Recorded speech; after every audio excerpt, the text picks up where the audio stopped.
Train के AC compartment में मेरे सामने की सीट पर बैठी लड़की ने मुझसे पूछा, हेलो, क्या आपके पास इस मोबाइल की सिम निकालने की पिन है?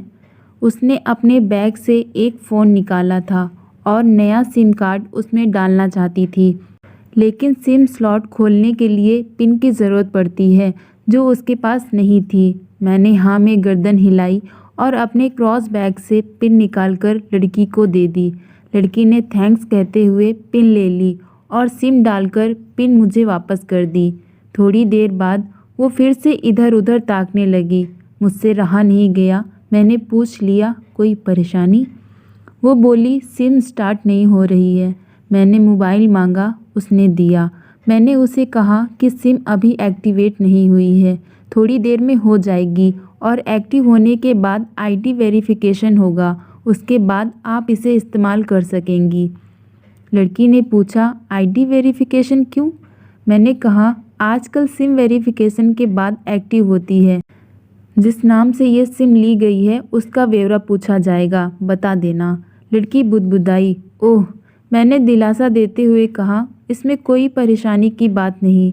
वो अपने एक हाथ से दूसरा हाथ दबाती रही, मानो किसी परेशानी में हो। मैंने फिर विनम्रता से कहा, आपको कहीं कॉल करना हो तो मेरा मोबाइल इस्तेमाल कर लीजिए।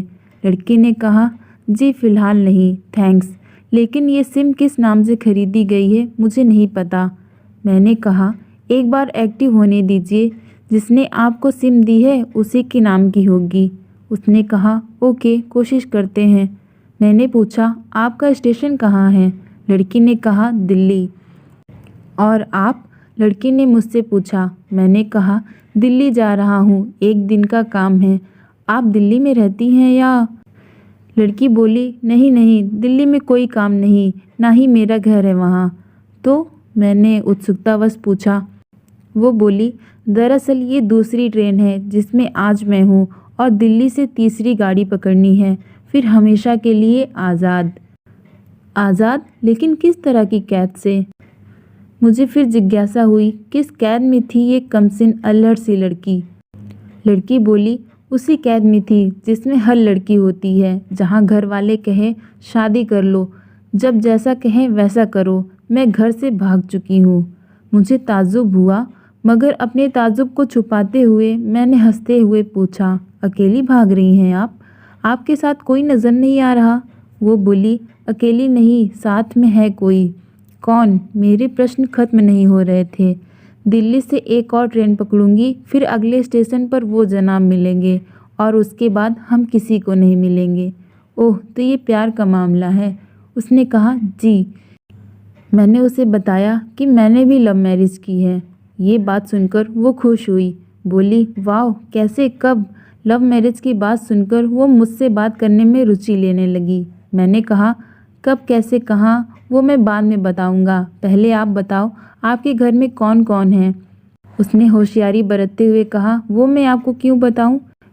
मेरे घर में कोई भी हो सकता है, मेरे पापा, माँ, भाई, बहन, या हो सकता है भाई ना हो, सिर्फ बहनें हो, या ये भी हो सकता है कि बहनें ना हो और दो चार गुस्सा करने वाले बड़े भाई हों। मतलब मैं आपका नाम भी नहीं पूछ सकता? मैंने काउंटर मारा। वो बोली, कुछ भी नाम हो सकता है मेरा, टीना, मीना, रीना, कुछ भी। बहुत बातूनी लड़की थी वो। थोड़ी इधर उधर की बातें करने के बाद उसने मुझे टॉफ़ी दी, जैसे छोटे बच्चे देते हैं क्लास में। बोली, आज मेरा बर्थडे है। मैंने उसकी हथेली से टॉफ़ी उठाते हुए बधाई दी और पूछा, कितने साल की हुई हो? वो बोली, 18। मतलब भागकर शादी करने की कानूनी उम्र हो गई आपकी? वो हंसी। कुछ ही देर में काफ़ी फ्रैंक हो चुके थे हम दोनों, जैसे बहुत पहले से जानते हो एक दूसरे को। मैंने उसे बताया कि मेरी उम्र 35 साल है, यानी 17 साल बड़ा हूँ। उसने चुटकी लेते हुए कहा, लग तो नहीं रहे हो।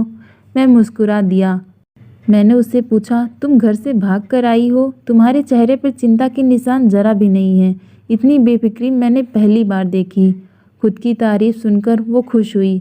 बोली, मुझे मेरे लवर ने पहले से ही समझा दिया था कि जब घर से निकलो तो बिल्कुल बिंदास रहना, घर वालों के बारे में बिल्कुल मत सोचना, बिल्कुल अपना मूड खराब मत करना, सिर्फ मेरे और हम दोनों के बारे में सोचना, और मैं वही कर रही हूँ। मैंने फिर चुटकी ली और कहा, उसने तुम्हें मुझ जैसे अनजान मुसाफिर से दूर रहने की सलाह नहीं दी? उसने हंसकर जवाब दिया, नहीं, शायद वो भूल गया होगा ये बताना।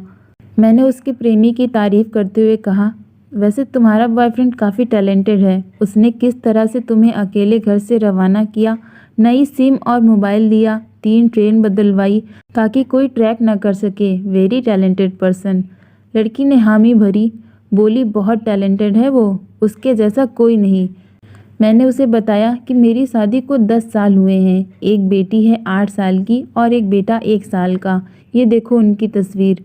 मेरे फ़ोन पर बच्चों की तस्वीर देखकर उसके मुंह से निकल गया, सो क्यूट। मैंने उसे बताया कि ये जब पैदा हुई तब मैं कुवैत में था, एक पेट्रो कंपनी में बहुत अच्छी जॉब थी मेरी, बहुत अच्छी सैलरी थी। फिर कुछ महीनों बाद मैंने वो जॉब छोड़ दी और अपने ही कस्बे में काम करने लगा। लड़की ने पूछा, जॉब क्यों छोड़ी? मैंने कहा, बच्ची को पहली बार गोद में उठाया तो ऐसा लगा जैसे मेरी दुनिया मेरे हाथों में है। 30 दिन की छुट्टी पर घर आया था, वापस जाना था लेकिन जा नहीं सका। इधर बच्ची का बचपन खर्च होता रहे, उधर मैं पूरी दुनिया कमा लूँ, तब भी घाटे का सौदा है। मेरी 2 टके की नौकरी, बचपन उसका लाखों का। उसने पूछा, क्या बीवी बच्चों को साथ नहीं ले जा सकते थे वहाँ? मैंने कहा, काफ़ी टेक्निकल मामलों से गुजरकर एक लंबे समय के बाद रख सकते हैं। उस वक्त ये मुमकिन नहीं था। मुझे दोनों में से एक को चुनना था, आलीशान रहन सहन के साथ नौकरी या परिवार। मैंने परिवार चुना, अपनी बेटी को बड़ा होते देखने के लिए। मैं कुवैत वापस गया था लेकिन अपना इस्तीफा देकर लौट आया। लड़की ने कहा, वेरी इम्प्रेसिव। मैं मुस्कुराकर खिड़की की तरफ देखने लगा। लड़की ने पूछा, अच्छा आपने तो लव मैरिज की थी ना, फिर आप भागकर कहाँ गए? कैसे रहे और कैसे गुजरा वो वक्त? उसके हर सवाल और हर बात में मुझे महसूस हो रहा था कि ये लड़की लड़कपन के शिखर पर है, बिल्कुल नासमझ और मासूम छोटी बहन सी। मैंने उसे बताया कि हमने भागकर शादी नहीं की और ये भी है कि उसके पापा ने मुझे पहली नज़र में सख्ती से रिजेक्ट कर दिया था।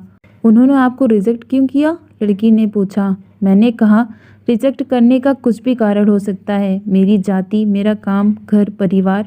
बिल्कुल सही। लड़की ने सहमति दर्ज कराई और आगे पूछा, फिर आपने क्या किया? मैंने कहा, मैंने कुछ नहीं किया। उसके पिता ने रिजेक्ट कर दिया, वहीं से मैंने अपने बारे में अलग से सोचना शुरू कर दिया था। खुशबू ने मुझे कहा कि भाग चलते हैं। मेरी वाइफ का नाम खुशबू है। मैंने 2 टूक मना कर दिया। वो 2 दिन तक लगातार जोर देती रही कि भाग चलते हैं। मैं मना करता रहा। मैंने उसे समझाया कि भागने वाले जोड़े में लड़के की इज्जत पर कोई फर्क नहीं पड़ता, जबकि लड़की के पूरे कुल की इज्जत धुल जाती है।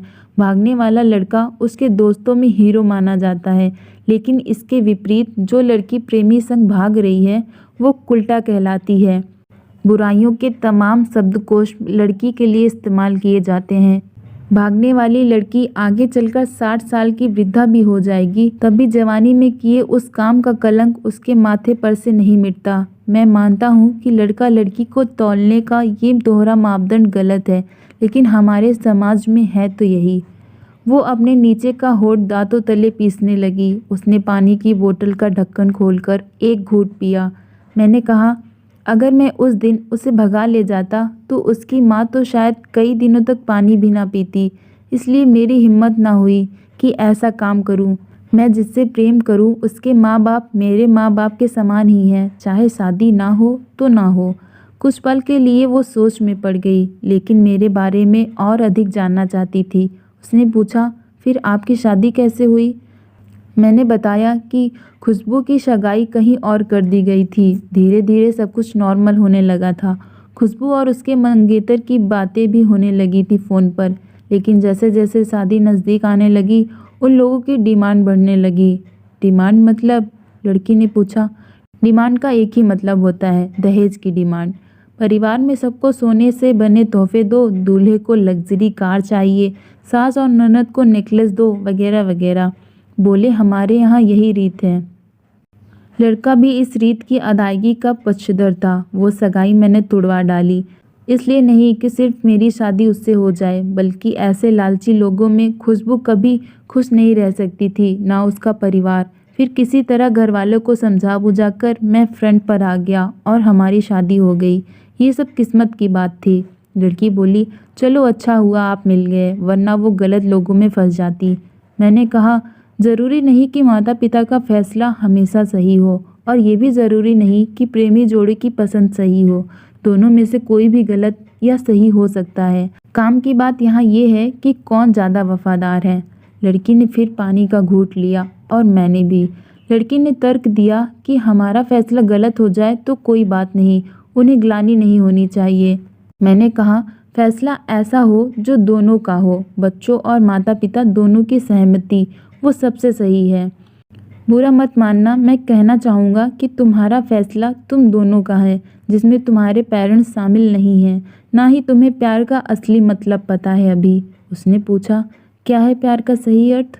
मैंने कहा, तुम प्यार में हो, तुम अपना सब कुछ छोड़कर चली आई। ये सच्चा प्यार है। तुमने दिमाग पर जोर नहीं दिया, ये प्यार है। फ़ायदा नुकसान नहीं सोचा, ये प्यार है। तुम्हारा दिमाग दुनियादारी के फितूर से बिल्कुल खाली था। उस खाली जगह में प्यार का फितूर भर दिया गया। जिन जनाब ने प्यार को भरा, क्या वो प्यार में नहीं है? यानी तुम जिसके साथ जा रही हो वो प्यार में नहीं, बल्कि होशियारी और हीरोगिरी में है।